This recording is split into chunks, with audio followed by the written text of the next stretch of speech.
All right, today we're going to be talking about occipital epilepsy. And normally in neuro-ophthalmology, we really don't see epileptic patients or have to treat them, but this one we do. And it's occipital epilepsy is the one we see because it produces visual phenomena. So it's usually bilateral, simultaneous, and positive. That is, they see something. It's not usually I lost my vision. However, postictal and ictal blindness can occur.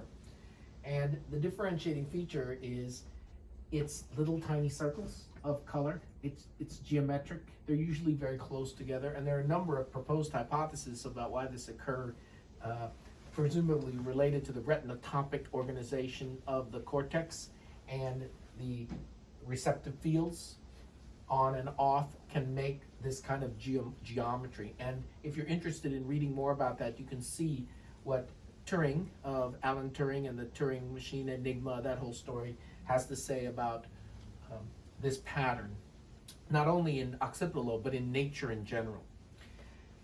Anyway, patients with this often complain of small, geometric, circular, and colored. So the two features that are very suspicious for occipital seizure are circle and color. It's bilateral and simultaneous. It usually lasts seconds to minutes, and then they may or may not develop generalized seizure activity afterwards, or be confused, or have eye movement, or eye fluttering, or gaze deviation. All of those are suggestive that it's seizure. Usually their MRI scan is normal.